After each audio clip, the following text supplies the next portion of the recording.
My name is Deacon Nicholas Denisenko, and I am the Yoakum Professor and Chair at Valparaiso University in Indiana, and I'm the author of The Orthodox Church in Ukraine, A Century of Separation, a book that will be in print by November of this year, 2018.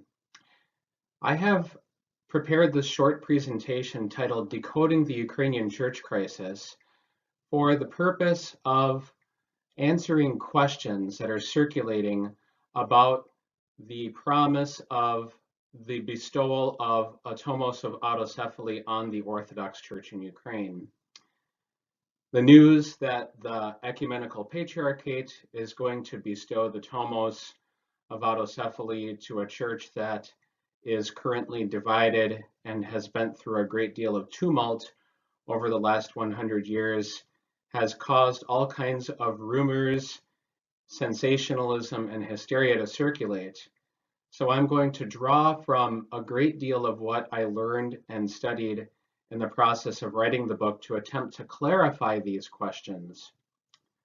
So the questions are, in order, to whom does the canonical territory of the Orthodox Church in Ukraine belong?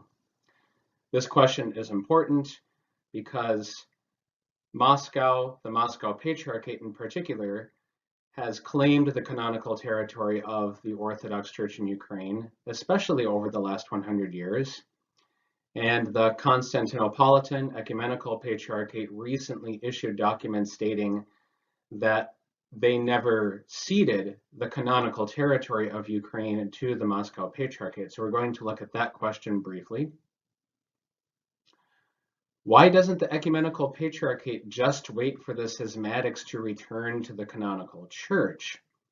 Why does a tomos of autocephaly have to be given now when the church is divided and most Orthodox Christians hold to the teaching or the proclamation that there is one canonical church in Ukraine and the rest of the people are uncanonical? This is probably the most difficult question, and I will do my best to present some facts that might help people understand exactly why those who are called schismatics decided to take autocephaly and form churches independent of any other patriarchate. One of the hottest questions circulating concerns the current patriarch of the Kievan Patriarchate, Patriarch Filaret Denisenko, who also served as the Metropolitan of Kyiv for a long time when he was Exarch of the Moscow Patriarchate. I will attempt to explain the issues that might invite those who are jumping to conclusions to perhaps rethink the situation or at least understand it better. How do international politics figure into all of this? Who is to blame? Is this President Poroshenko's fault? Is the autocephaly of the church in Ukraine a project of the United States government?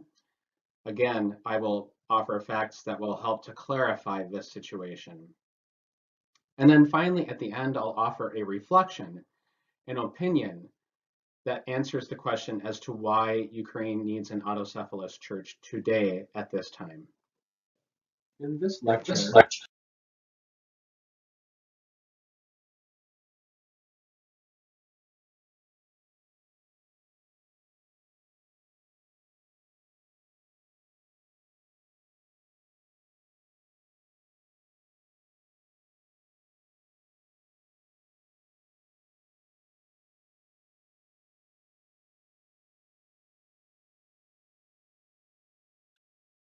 let's begin with the question of canonical territory.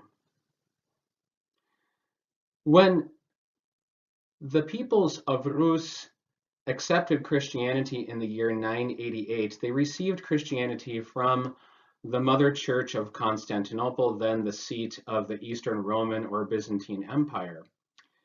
In the very beginning, the bishops of the city-states of Kiev and Rus were Greeks, and in time, those presiding bishops of the various cities came to be natives of those regions. When Moscow arose into prominence, there were two main metropolitanates that were no longer in the same territory. This is especially after the Mongol capture and razing of Kiev in the year 1240. And this would be the Metropolitanate of Moscow, which eventually became a patriarchate in the year 1589, and the Kievan Metropolia, which was in the Polish-Lithuanian Commonwealth up until Ukraine signed a treaty of Pereyaslav with the Russian Empire in the year 1654.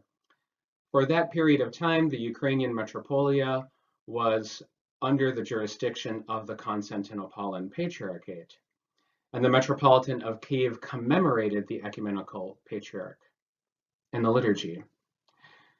Here is the issue of debate. What happened in the year 1686, when the historical records and historians tell us that the canonical territory of the Kievan Metropolia was transferred from Constantinople to Moscow?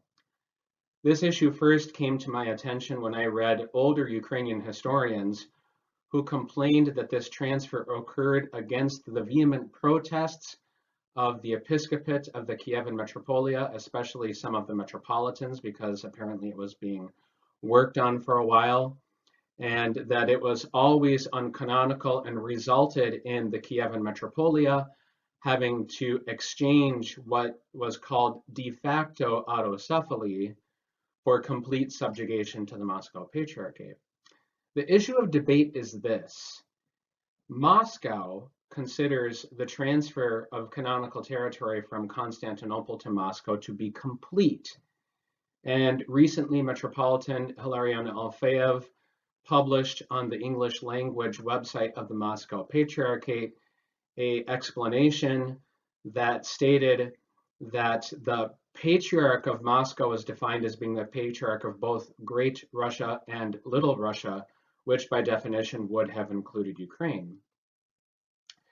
Furthermore, in the year 1654, after the Ukrainians had revolted, particularly the Zaporizhian Cossacks had revolted against their Polish overlords in 1648, in 1654, the Cossacks signed a treaty with the Tsar of Russia that brought that area, which is now known as Ukraine, more or less, it was absorbed into the Russian Empire. And of course, there are politicians and historians who discuss and disagree on whether or not the terms of that agreement actually were faithful to the original agreement. But as you can see, it was not long afterwards, only 32 years, that the Metropolia of Kiev was transferred to Moscow. And we have the two different interpretations of this. I think it's very important to note that first, Constantinople has recently published documents that show that the transfer of jurisdiction of the Kievan Metropolia to Moscow stipulated that the Patriarch of Moscow would ordain the Kievan Metropolitan due to the circumstances at the time. It was simply more convenient for the Moscow Patriarch to ordain the Kievan Metropolitan. The Metropolitan of Kiev was supposed to continue to commemorate the Patriarch of Constantinople and thus remained within his jurisdiction. And the documents include a discussion of Constantinople's elevation of Moscow to a patriarchate, which included a stipulation that the Moscow Patriarchate must continue to respect and honor the Ecumenical Patriarchate as the first among equals. So this is Constantinople's position and its rationale on a canonical basis for quite firmly staking the claim today that the Orthodox Church in Ukraine is the canonical territory of Constantinople, since it was never ceded before. Obviously, one of the problems with this proclamation is the timing. This debate has raged for approximately 100 years. Why wasn't this proclaimed earlier? We don't have answers to that question at this time, so we rely upon the documents that have been published by the Ecumenical Patriarchate to see their particular argument for remaining the mother church and the one to whom canonical territory of the Kievan Metropolia still belongs. Now, Moscow, and again, this is, first of all, this next point is saturated all over the literature of the Moscow Patriarchate for about the last 100 years, but especially after the Cold War.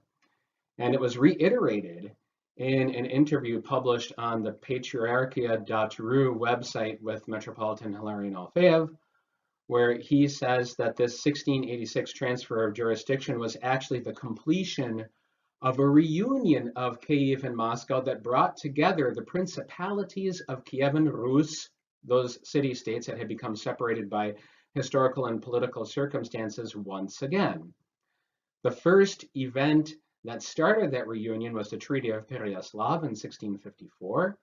This we can ascertain from religious literature published by Pravoslavny Vestnik, that would be the Orthodox Herald of the Exarchate of the Moscow Patriarchate in Ukraine during the Cold War period.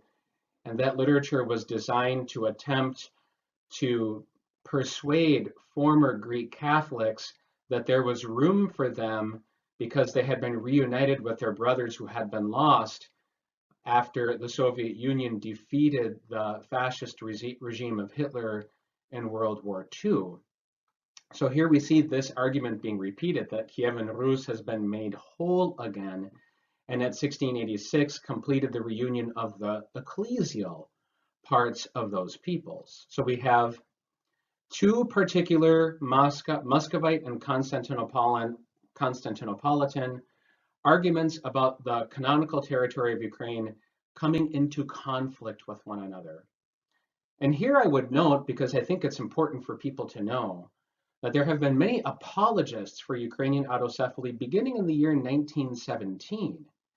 And the one common refrain that underpins the impetus for the Ukrainian nation, for the Ukrainian people, the people who live in Ukraine, to have their own Orthodox Church, was to restore the Kievan Metropolia as it was before this 1686 transfer.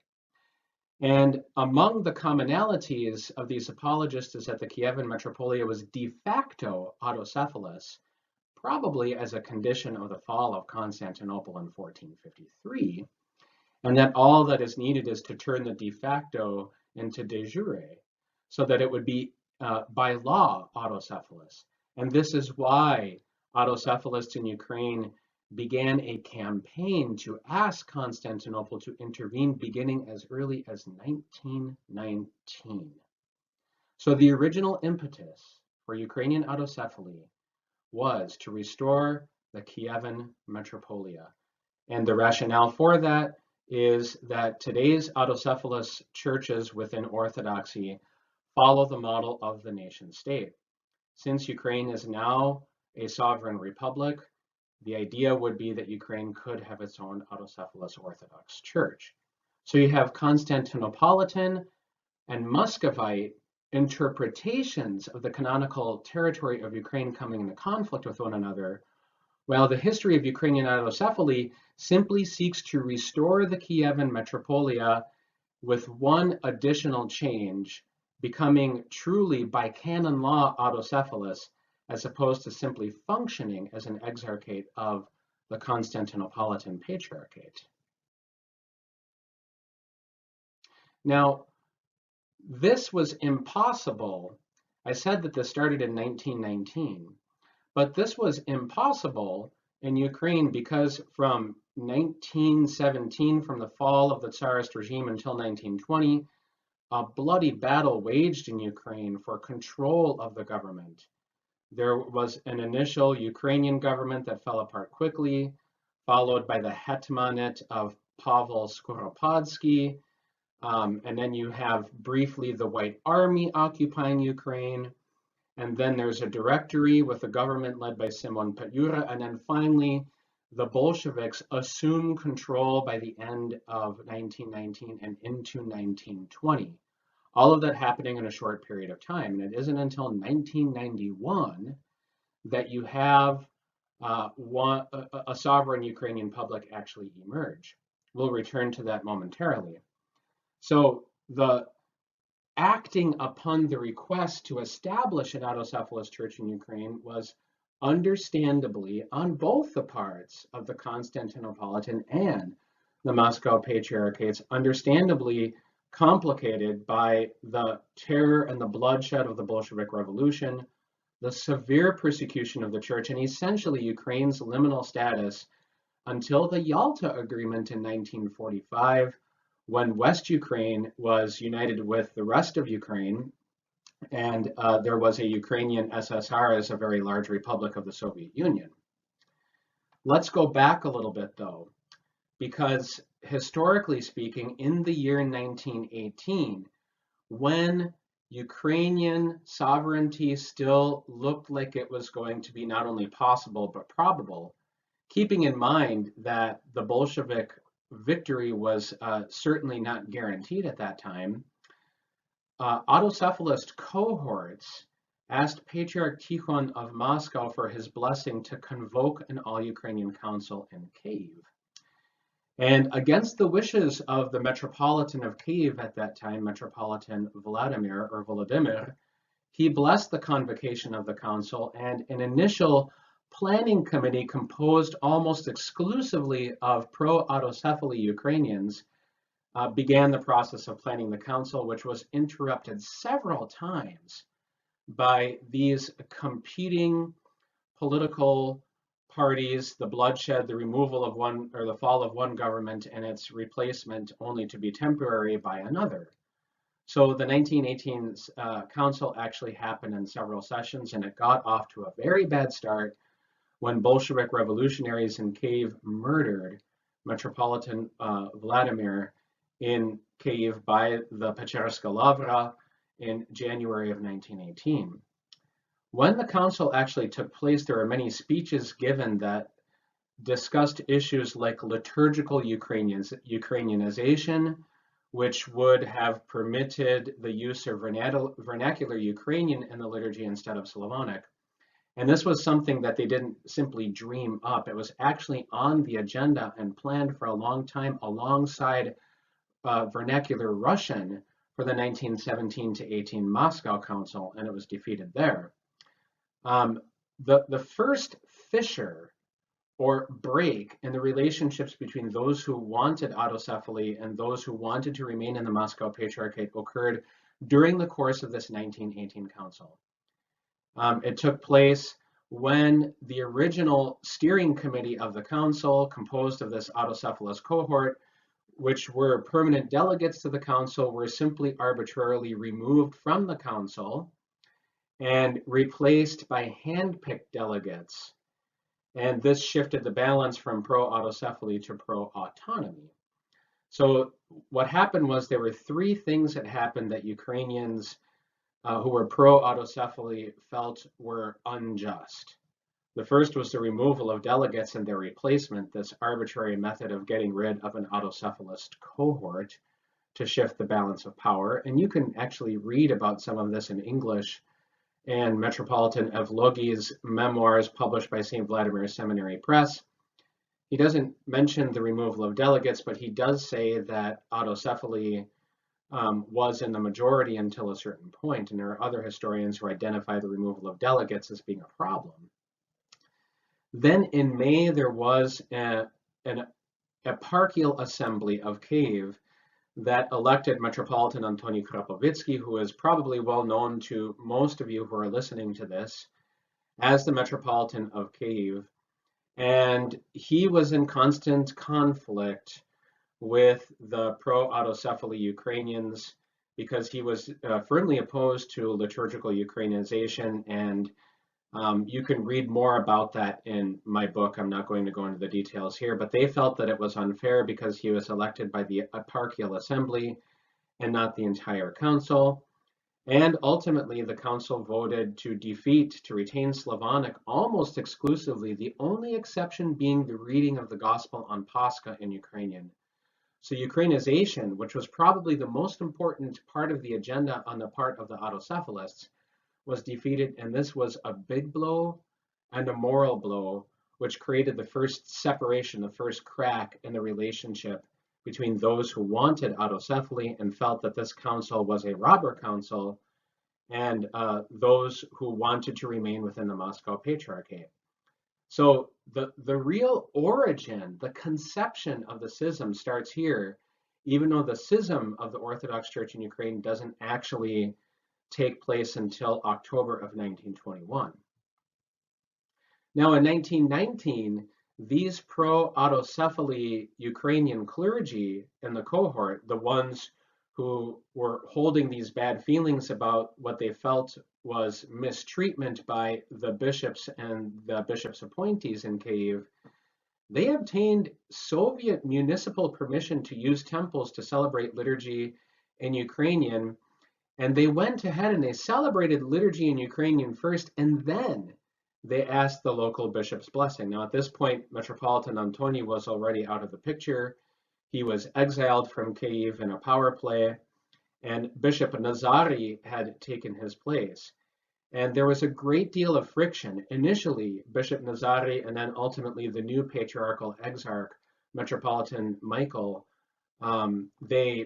initially they tolerated this situation, but ultimately it led to friction, and I think that it's twofold. One was that the council had voted for Church Slavonic, and two, they were using the temples without consulting with the bishop first, and when they were doing this, the autocephaly cohort, they celebrated liturgy in Ukrainian without, and then asked for permission afterwards.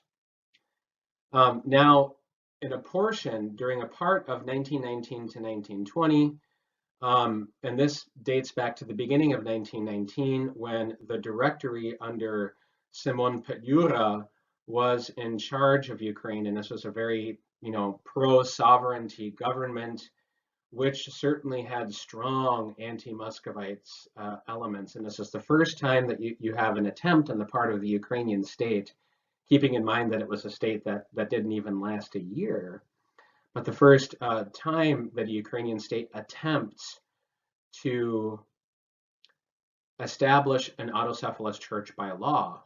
The minister of confessions under Petlura's directory was Alexander Lototsky, and he was sent to Constantinople and spent a lot of time there over a period of over a year to negotiate autocephaly for the Ukrainian church.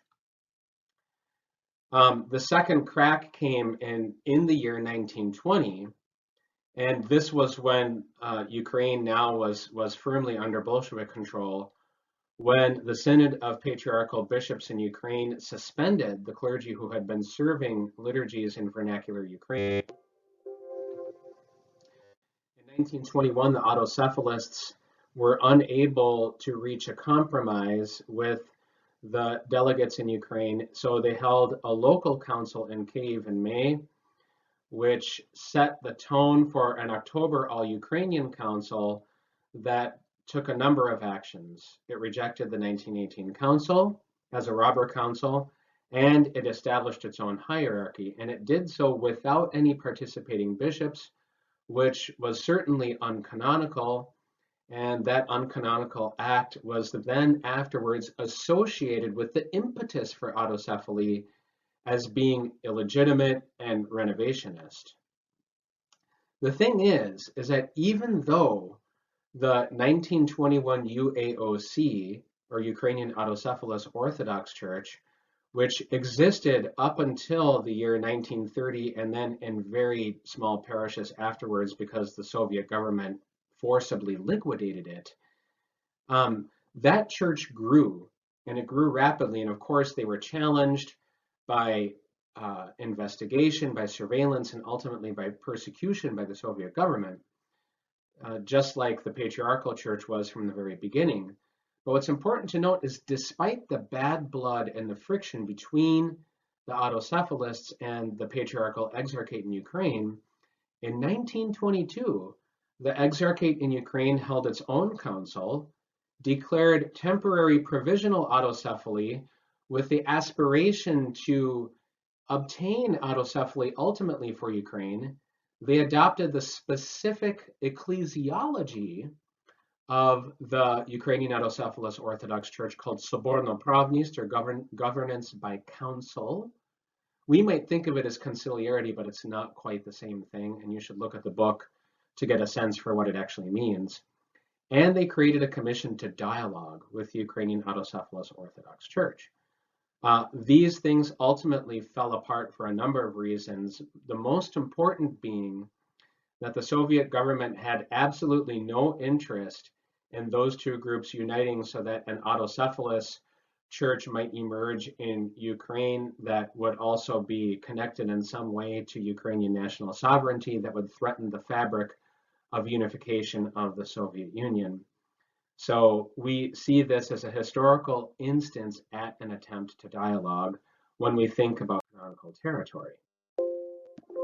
So let's just remember as we move on and continue to think about canonical territory, that these are all factors.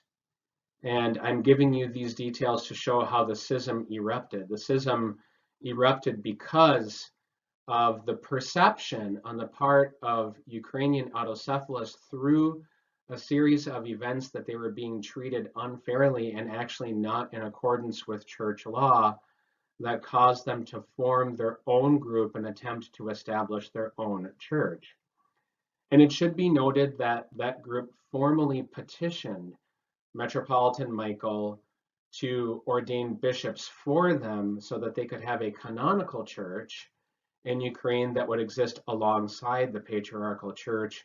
One would continue to use Slavonic and be under the Moscow Patriarchate, and the other would be a Ukrainian church that would pray in the language of most of the people in the country. And were this arrangement to happen, had that blessing been granted, and the Exarchate had created a second church in Ukraine, you would have the blueprint for what's actually happening in Ukraine now in 2018, where there will be one autocephalous church of Ukraine that is not under the jurisdiction of any other patriarchate, that exists alongside another patriarchate in the same country. But we have to talk for a moment about a parallel development that occurred among Ukrainians who were not in the Soviet Union, but were instead in Poland. In the church in Poland, and this church was granted autocephaly in the year 1924 by the Patriarchate of Constantinople, they also adopted Ukrainization, meaning that in some eparchies and in some parishes, bishops and priests used vernacular Ukrainian for the liturgical services instead of Church Slavonic. And at the time, Ukrainians consisted a majority of the Orthodox peoples in Poland. It wasn't universal, and it was controversial, but it did happen. And the evidence of that is the existence of some of the first translations of liturgical offices from Slavonic into Ukrainian by Ivan Ohianko, who eventually became the bishop and archbishop of Cholm in the autocephalous church in Poland, and then came over and became the Metropolitan of Winnipeg after World War II. Now, in 1924, as we know, the Ecumenical Patriarchate granted autocephaly to the church in Poland. And the Tomos of autocephaly, what's important about the Tomos was it mentions that the Kievan Metropolia and the ceding of its jurisdiction to Moscow was an uncanonical act. And so the perception was that the church in Poland, because its majority was this big chunk of the old Kievan Metropolia, that the church in Poland became that successor, that restoration of the Kievan Metropolia, again, keeping in mind that a big chunk of Ukraine was under the sovereignty of Poland at the time. And that church then would have become a model for the Kievan Metropolia that is restored, that was the original impetus from this autocephaly in the first place, but is now de jure autocephalous instead of de facto. Furthermore, in 1941, After a brief period of time when that portion of Ukraine had been ceded to the Soviet Union, and those churches which had enjoyed at least relative freedom in Poland, although there were incidents of persecution against Orthodox by Catholics, which is another topic of discussion, and there's scholarship on this because, ironically, the Unia Church, the Ukrainian Greek Catholic Church, and Metropolitan Andrei Sheptytsky vigorously defended the rights of the Orthodox in Poland at the time. That's something that's worthwhile reading for those who are listening in. In 1941, the Germans retook that portion of Poland, I should say, took that portion of Poland after the partitioning of Poland, and it was under Nazi occupation. And at the time, it appeared to Ukrainians, and they were woefully wrong about this, that their aspirations for a sovereign republic might be possible again, since they had been freed from their Bolshevik captors. And I'm using their words and not mine to make that designation. Metropolitan Dionysi of Warsaw, who had committed any number of acts, including permitting liturgical Ukrainization and annulling the anathematization of Hetman Ivan Mazepa of the 18th century, and allowing Ukrainians to pray a panachida for him, and we'll come back to that a little bit later here. He established, by assigning a temporary synod, a temporary administration of an autocephalous church in Ukraine with Ukrainian bishops, and these were headed up by Archbishop and then Metropolitan Polycarp Sikorsky, and I will return to him soon as well. So the idea was to finally establish an autocephalous church in Ukraine that this time was canonical through their communion with the rest of global orthodoxy and ecumenical orthodoxy, the autocephalous church in Poland that had been granted autocephaly by the Patriarchate of Constantinople. So in a very indirect way, the autocephalous Church of Poland becomes the advocate or the patron for Ukrainian autocephaly. And that happens in 1942. The problem for the Ukrainians was that there was another cohort of bishops that settled at the Pochayev Monastery, and they disregarded the 1924 Tomos and instead reverted to the 1918 All-Ukrainian Council as the superseding canonical ruling to which they were supposed to be loyal, and they rejoined the Moscow Patriarchate. So you have two competing churches in Ukraine, and it occasionally got ugly between them. The polemics between the autonomists and the autocephalists were often fierce for the same reasons that we hear today. And a lot of this has to do with the use of Ukrainian in the liturgy. So the canonical debate at the time was, what is the authoritative canonical ruling that says, that defines our canonical territory? The autonomists define their canonical territory as that of the Moscow Patriarchate on the basis of the 1918 All-Ukrainian Council in Kyiv that the 1921 group considered to be a robber council. The autocephalists, who were being supported by the autocephalous Orthodox Church of Poland, looked to the 1924 Tomos as the authoritative document that legitimized their aspirations for autocephaly. And this then was a canonical debate, and I hope that everyone can see how implicitly what we see is the question of who is the mother church. The 1918 Ukrainian Council, the mother church was the Moscow Patriarchate. Hence the debate that we're having today, the Moscow side. For the autocephalous church, the 1924 Tomos of autocephaly from the Orthodox Church in Poland made the ecumenical patriarchate the mother church. Hence, we see the Constantinopolitan position squarely in this particular canonical debate, which unfortunately they were unable to resolve. It is notable that the autonomists, and you can read more about this in my book, did refer in their synodal meetings to the 1922 decision of the Patriarchal Exarchate to establish temporary autocephaly with the ultimate goal of achieving complete autocephaly. They simply claimed that what was needed was an all-Ukrainian council to establish autocephaly definitively. But the conditions of Nazi occupation, the ultimate defeat of the Nazi regime, and the annexation of Western Ukraine and the absorption of all of the autonomous and autocephalist and Greek Catholic peoples and churches into the Moscow Patriarchate made a resolution at this time completely impossible. Another factor in the canonical debate, and this is where it gets very complicated, is that in 1990, after the Ukrainian autocephalous Orthodox Church had returned to Ukraine in 1989, this is still during the Soviet era, and they established their own patriarchate. In 1990, still before the dissolution of the Soviet Union, the Moscow Patriarchate changed the official canonical status of the Orthodox Church in Ukraine. And it's very interesting that this is pretty much the canonical status that it has now. And that status is a bit ambiguous.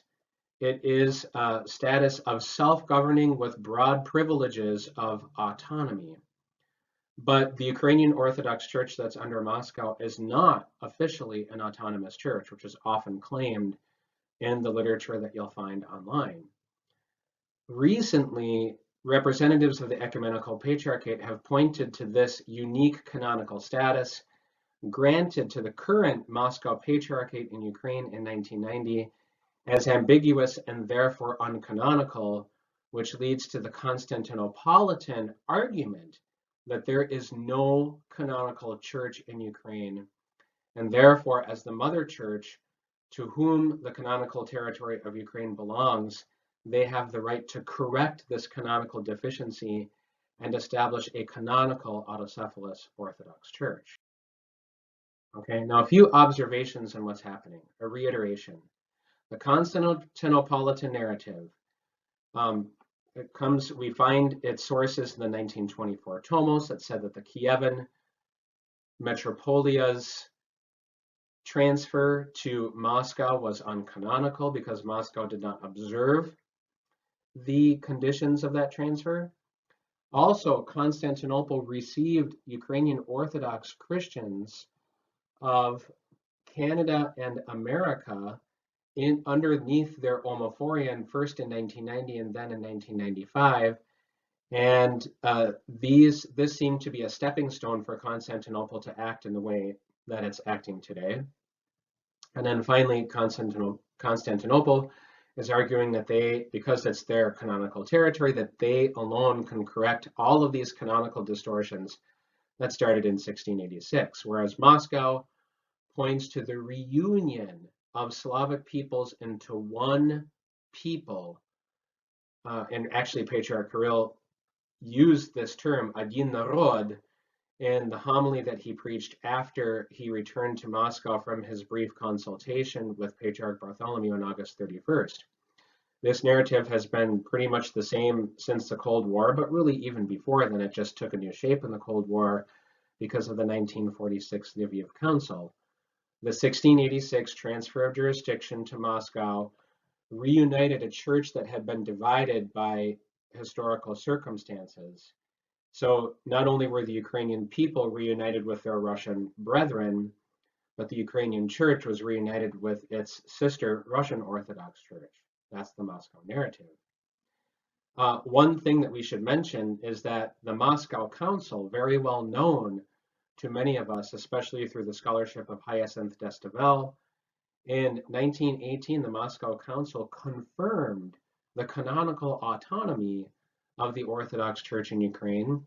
And among the decisions they made was to honor the special dignity of the Metropolitan of Kyiv by allowing him to carry the title of his beatitude and by allowing the Kievan Metropolia underneath Moscow to consecrate its own chrism.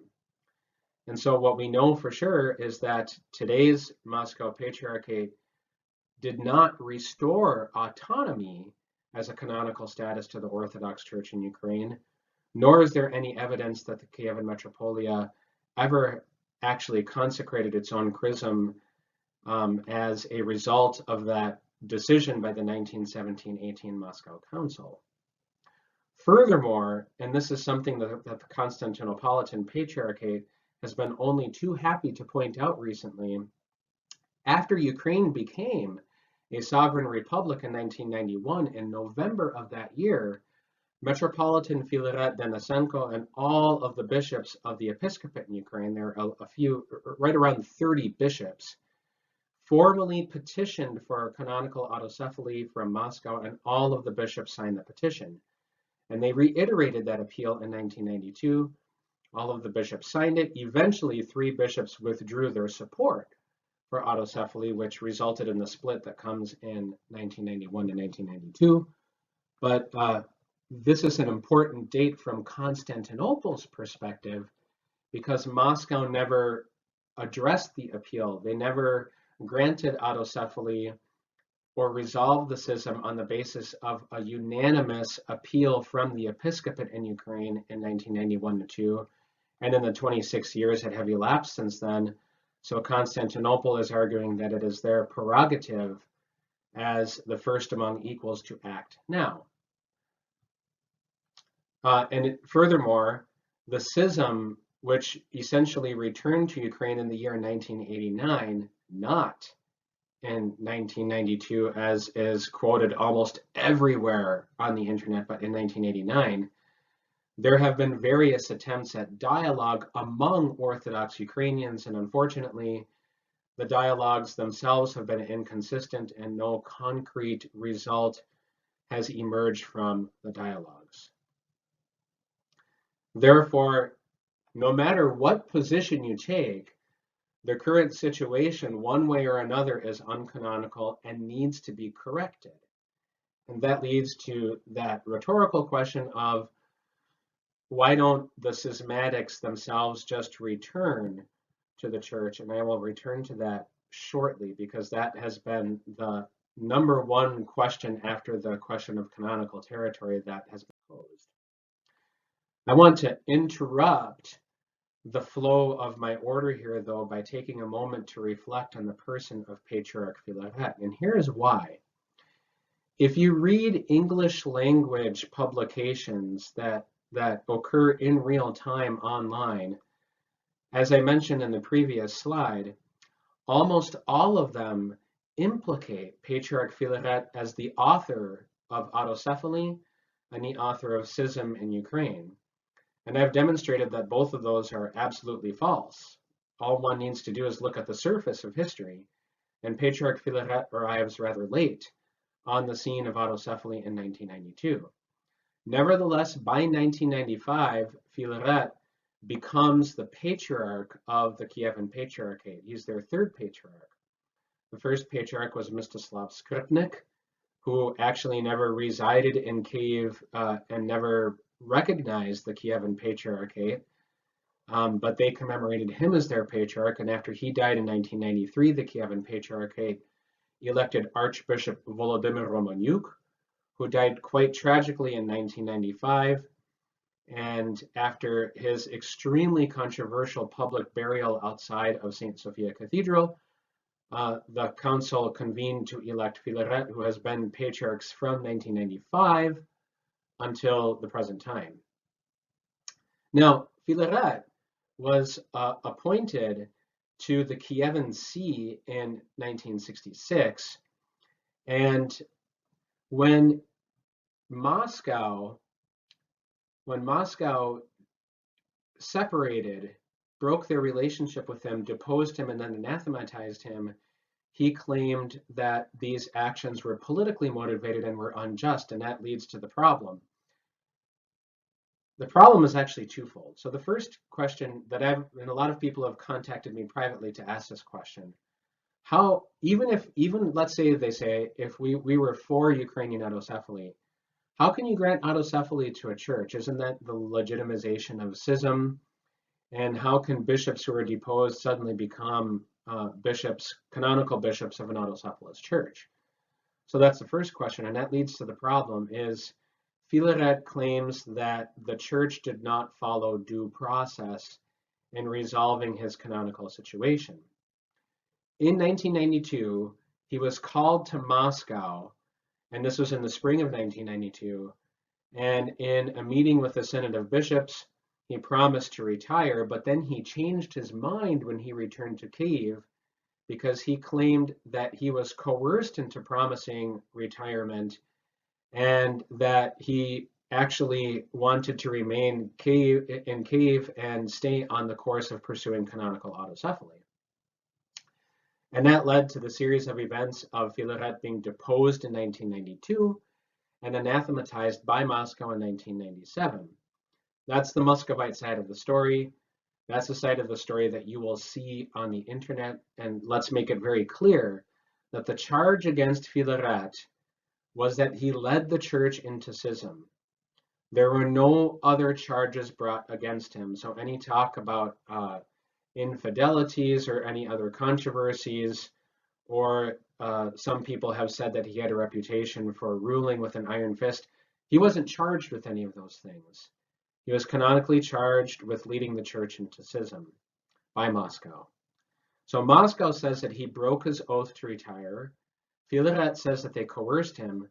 But what is unknown, yet true, is that Philaret has appealed this deposition and anathematization to the Ecumenical Patriarchate and to other Eastern patriarchs no less than 5 times, beginning with the appeal of his deposition in 1992.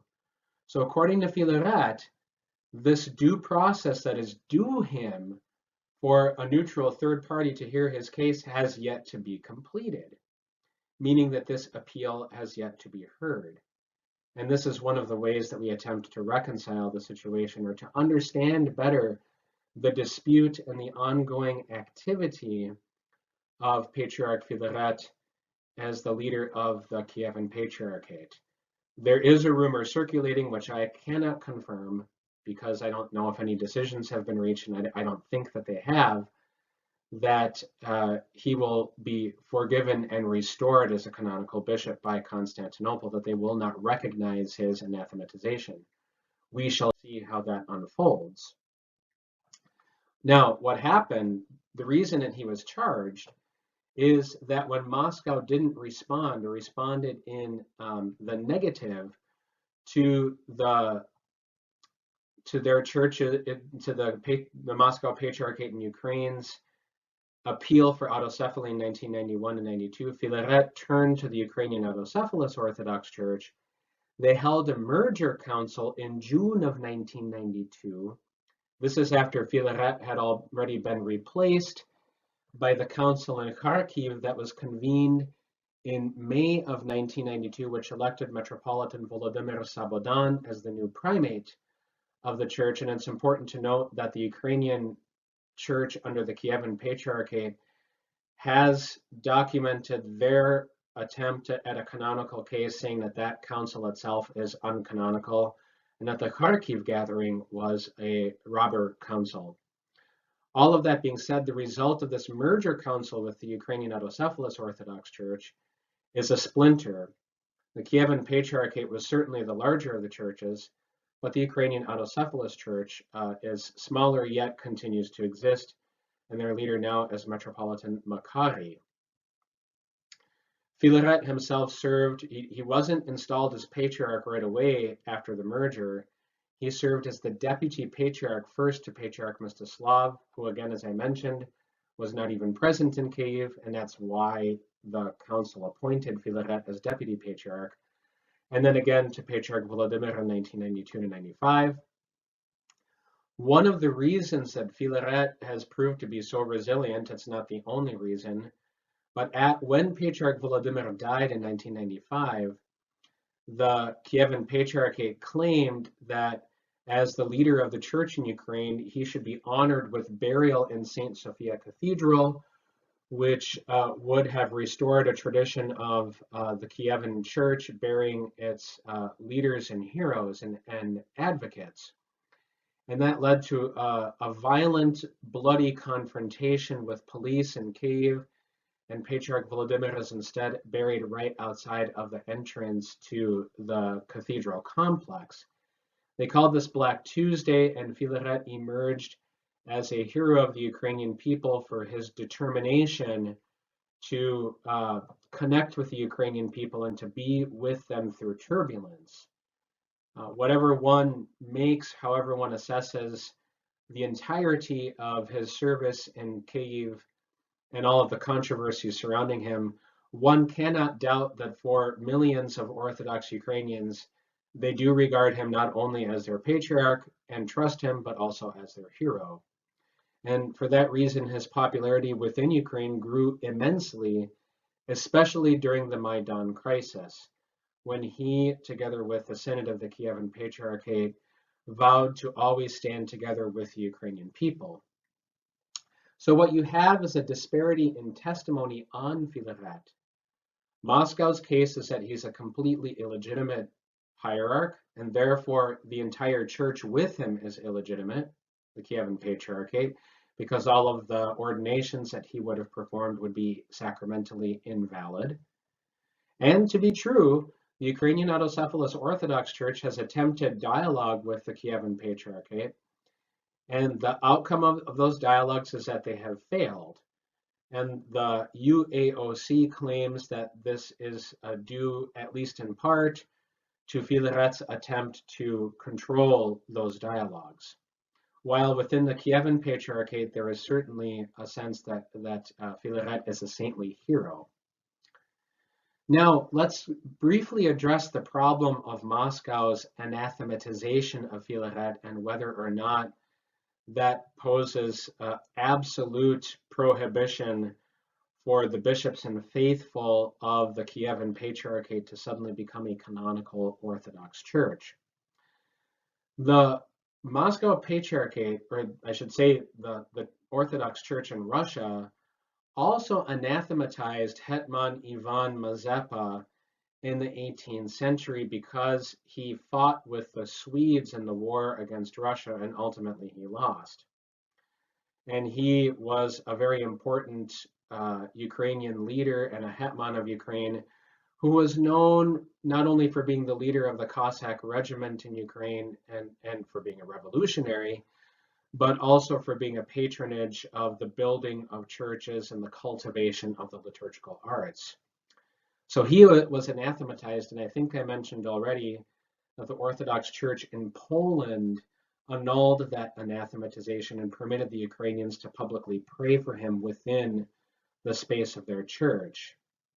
There's also the special case of the person who eventually emerged to be the leader of the Ukrainian autocephalous Orthodox Church of 1942, Metropolitan Polycarp Sikorsky. Now, the Moscow Patriarchate deposed him, and in their correspondence with the ecumenical patriarchs from Demetrios to Bartholomew, they referred to that canonical deposition of Metropolitan Polycarp as delegitimizing the Ukrainian autocephalous Orthodox Church in emigration altogether. The problem with this anathematization is that Metropolitan Polycarp, technically speaking, wasn't a part of the Moscow Patriarchate at the time. He was in the autocephalous church in Poland, which permitted him to stay or to establish an autocephalous church in Ukraine. Keeping in mind that the rationale for his deposition was that the autonomous church had reunited with the Moscow Patriarchate, so the only rationale for his deposition is that that canonical territory of the time belonged to the Moscow Patriarchate. The point is that Filaret is not the first and only case of deposition and anathematization, but you also have these two other cases and many more that I have not mentioned. This means that Filaret seems to be falling in a pattern of anathematizations that perhaps should be revisited. And the word is that Constantinople is going to assess this anathematization. And it's just important to know that he is not a unique case.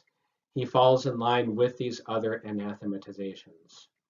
And it's crucial to note that the Constantinopolitan Patriarchate has leaked news that they do not recognize the anathematization of Ivan Mazepa in recent days. So the big question is, was there canonical due process? And is Filaret actually guilty of the charges that he committed? Certainly there are a lot of people who believe that. There are certainly people in the Moscow Patriarchate in Ukraine who might be more sympathetic to autocephaly, but are suspicious of Filaret and his legacy and his past. But as I said, Filaret is also regarded as a hero by those who have served with him for a long time now. They say that this is a dirty smear campaign that is motivated by politics. So it's just important to know the facts before we jump to conclusions, and to point out that this case is much more complicated than it appears. And again, for more details on it, I refer you to my book. And the final point here is the problem then of sacramental validity. If Filaret is deposed and anathematized, does that mean that if you're baptized in the Kievan Patriarchate and you want to be buried in the Moscow Patriarchate, that you can't be? There have been several instances of this, especially a particularly notorious one earlier this year in the Eparchy of Zaporizhia.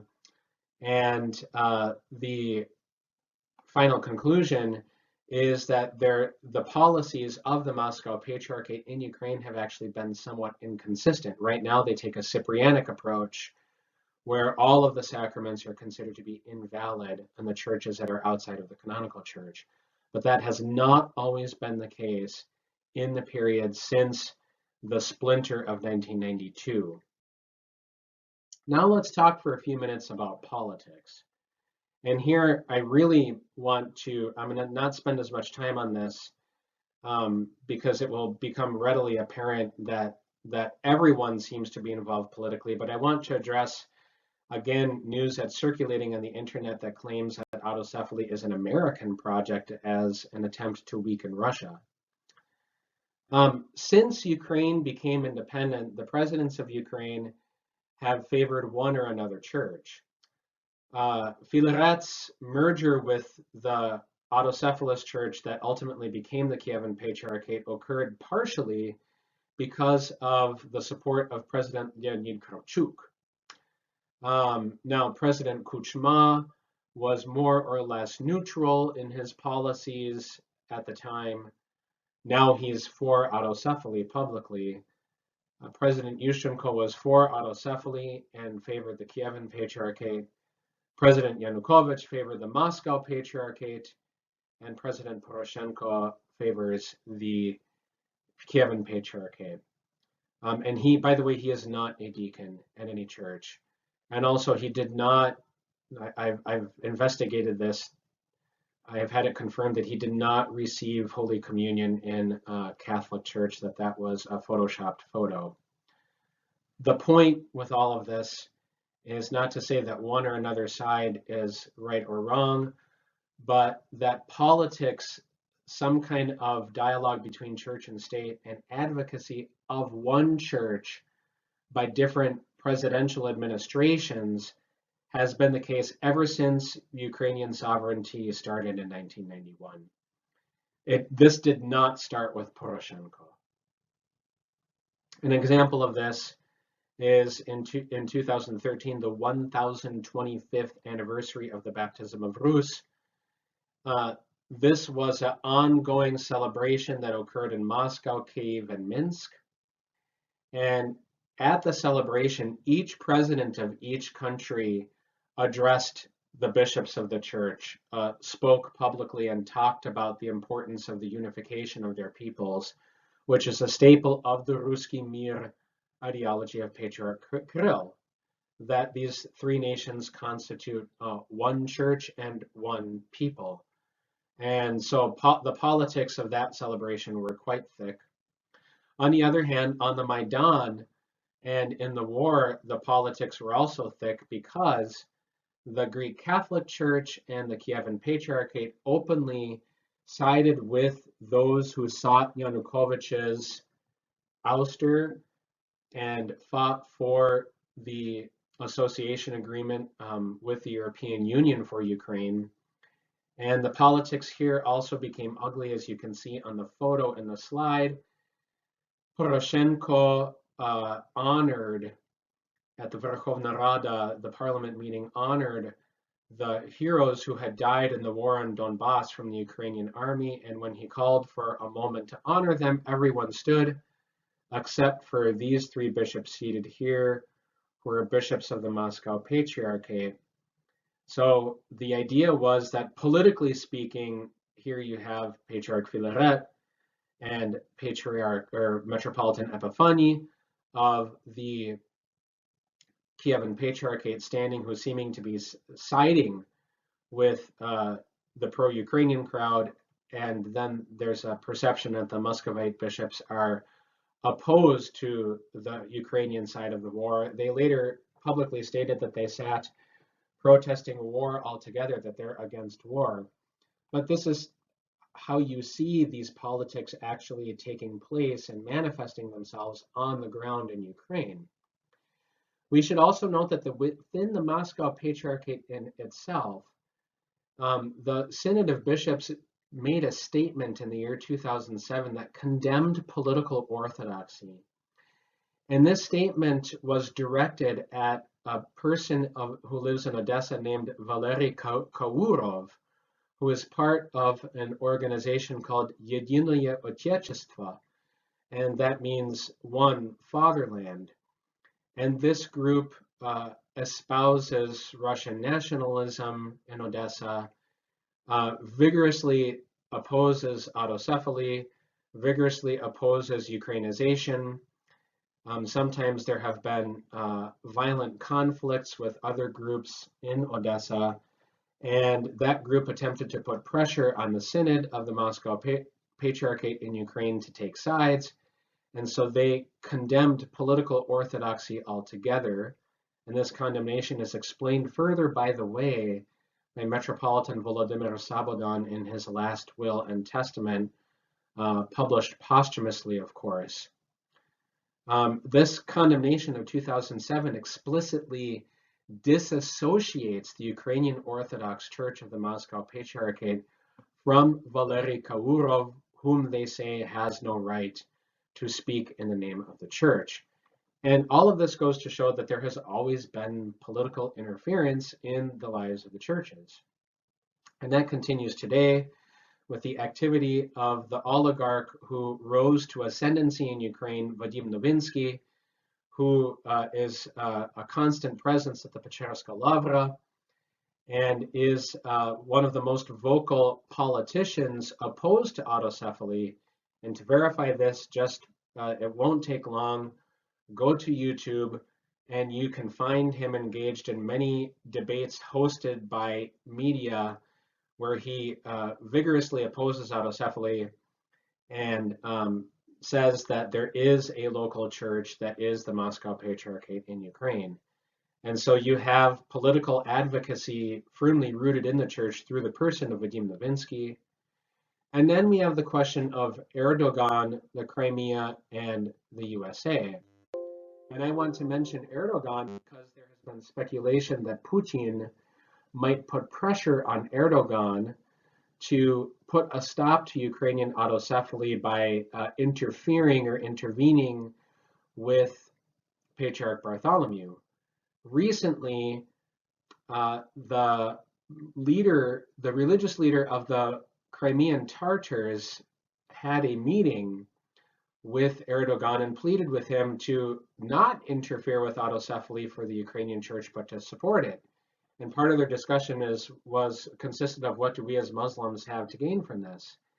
Well, the reason that this was important is there's an intervention by the Tatars of Crimea because they claim that their religious rights are being taken away from them ever since Russia annexed Crimea in 2014, and that supporting autocephaly would mitigate Russian political influence through the church in Ukraine.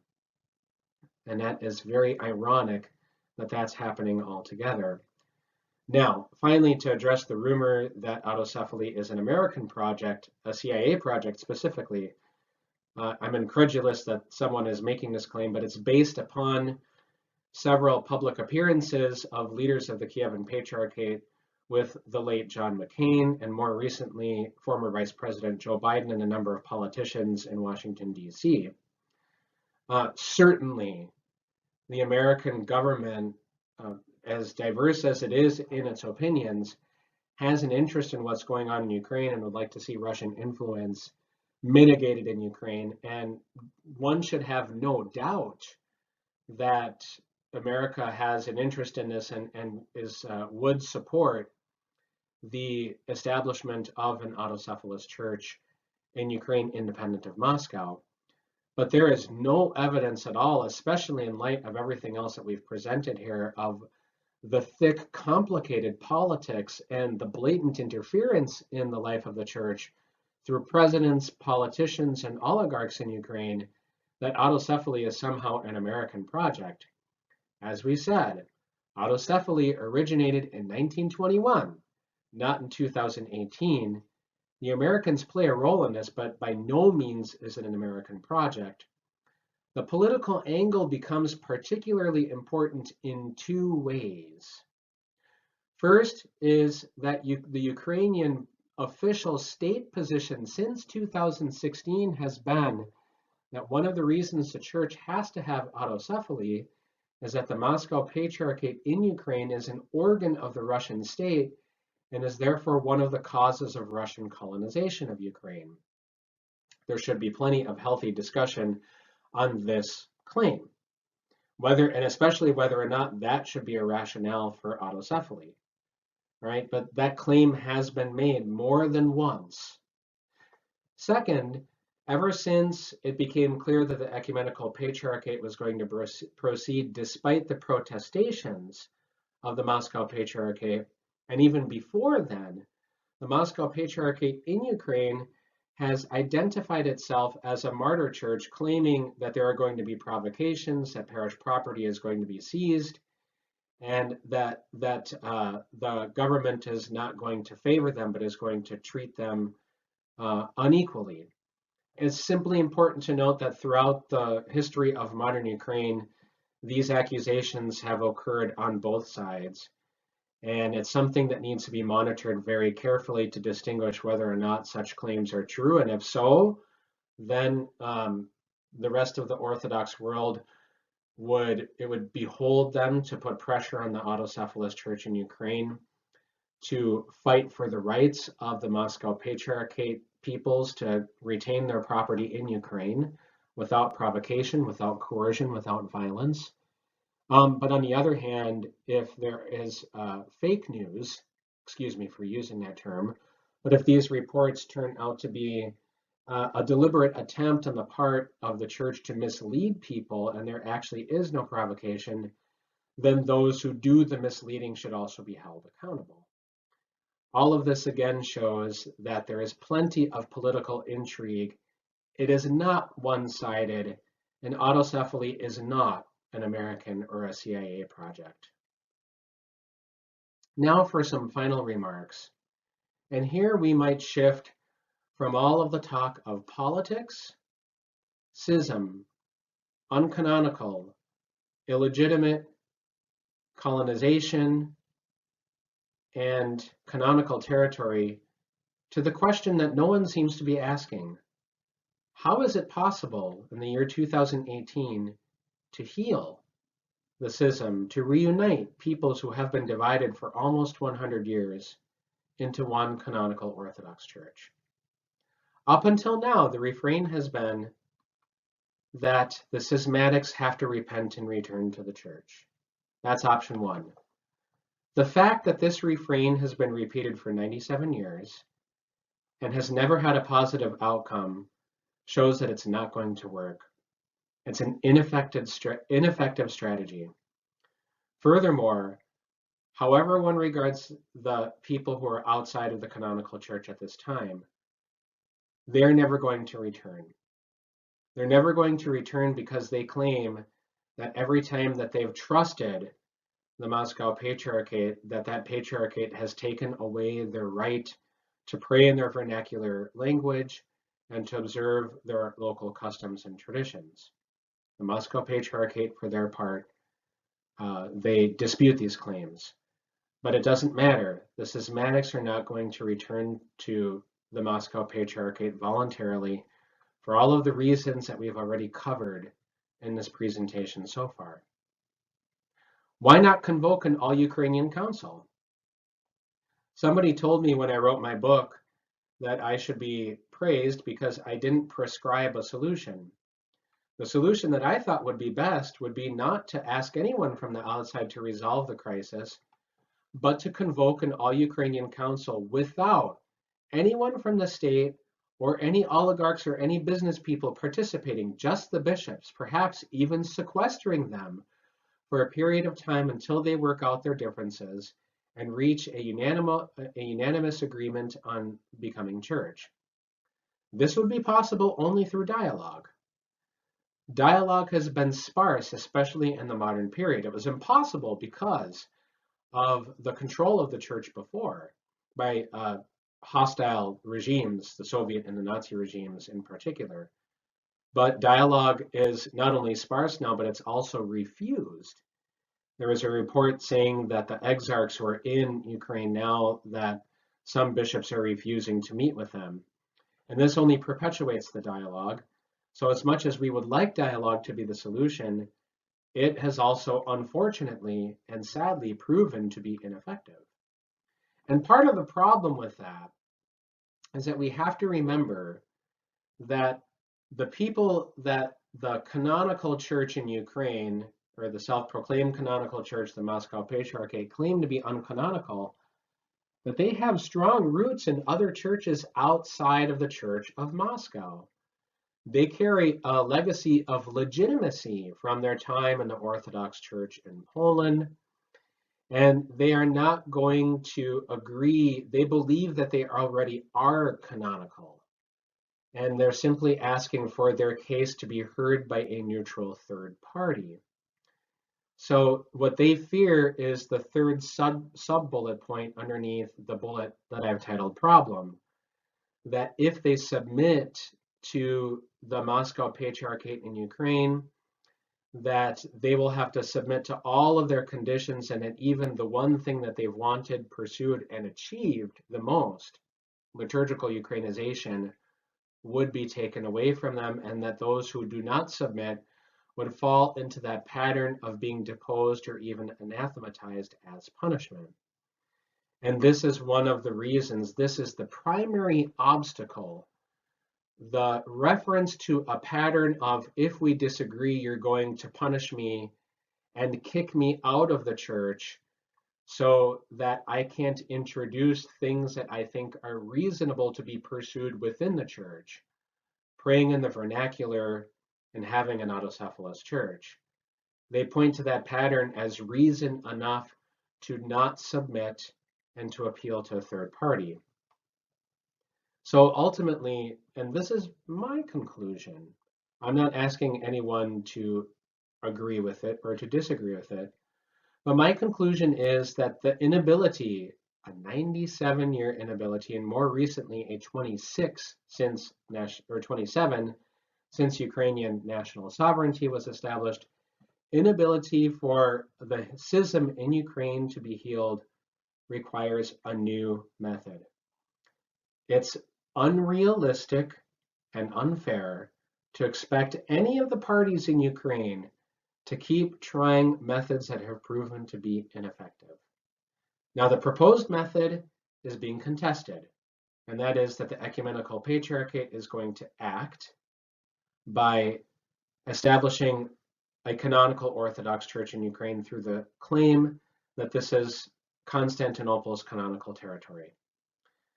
Whatever the case is, a new method whose purpose would be the reconciliation of peoples and the healing of a schism is what is required for this situation ultimately to be resolved.